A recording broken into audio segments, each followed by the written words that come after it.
Hello children, I'm your English teacher Khushbu ma'am. Today I'll explain chapter 2 of English literature poem Vocation, and the name of the poet is Rabindranath Tagore.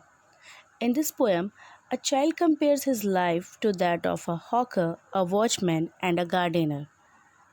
It means different people. The child longs to live like them, considering them as free or independent, not aware of the hardships faced by each of those people. Now, before begin the chapter, let's have a short introduction of the poet. Rabindranath Tagore is also known by his pen name Bhanu Singh Thakur, Bonita, and also known as Gurudev, Kabi Guru, and Vishwaguru. Vishwakabi was a polymath poet, musician, artist, and Ayurveda researcher from the Indian subcontinent. He reshaped Bengali literature and music as well as Indian art and contextual modernism in the late 19th and early 20th century. Now, let's start the poem. When the gong sounds 10 in the morning and I walk to the school by our lane, every day I meet the hawker crying bangles, crystal bangles. There is nothing to hurry him on. There is no road he must take, no place he must go to, no time when he must come home. I wish I were a hawker, spending my day in the road, crying bangles, crystal bangles. Children, here the child said that when the gong struck and made a sound to declare the first part of the day. It was 10 o'clock. He said that this is the time. This was also the time for him to go to school. On his way to go school, he used to watch a salesman who would shout bangles, crystal bangles to sell his bangles. While looking at him, the child had a thought that a vendor was free. He was in no hurry to reach anywhere, unlike the child who had to reach the school on time and come back home. He thought that the bangle seller was free of any time constraints. Place foundation means he was free to move to any place, unlike him. He felt as if he was under strict observation and the vendor was enjoying complete freedom. Thus, he was so impressed by his freedom that he wished to be a hawker.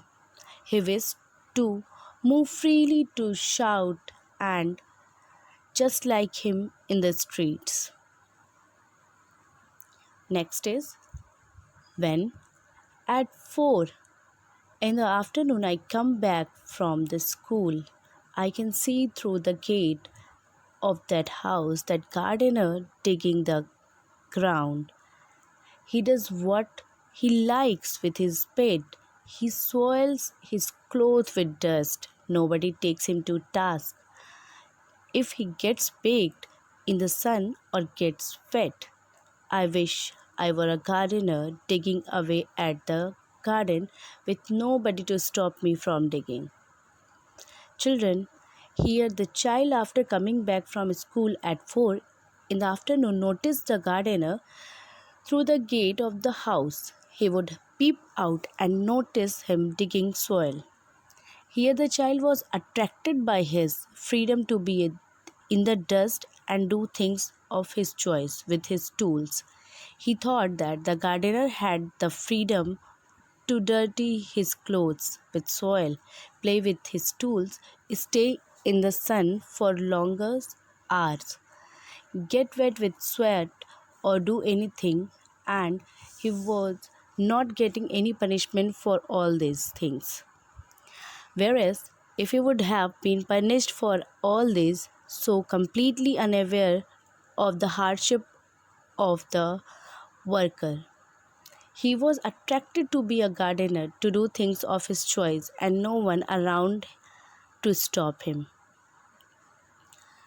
Just as it gets dark in the evening, and my mother sends me to the bed. I can see through my open window the watchman walking up and down the lane in the dark and lonely, and the street lamp stands like a giant with one red eye in its head.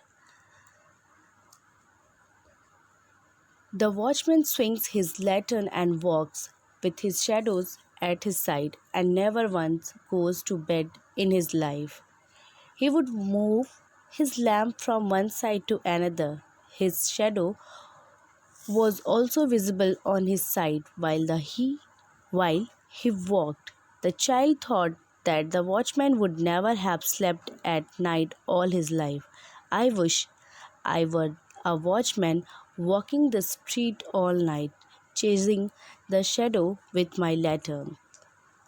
Children, here the child his life compared his life to the watchman. At night, his mother would send him to sleep in his room where there used to be an open window. From there, he would notice a watchman walking here and there from one side to another side in the dark, lonely street. He also had a lamp in his hand which looked like him, a superhuman with a red eye in its head. The child was so attracted to his moves that he wished to be a watchman who would walk all night in streets running after his shadow with a lantern in hand. Children, here we can understand that Tagore displays a child's yearning, wishes, and his attractions. It shows the state of his wavering but innocent mind. Hope you all have understood this chapter. Now, you will just read the poem again and write 8 lines of the poem in your notebook. Thank you, children. Have a nice day.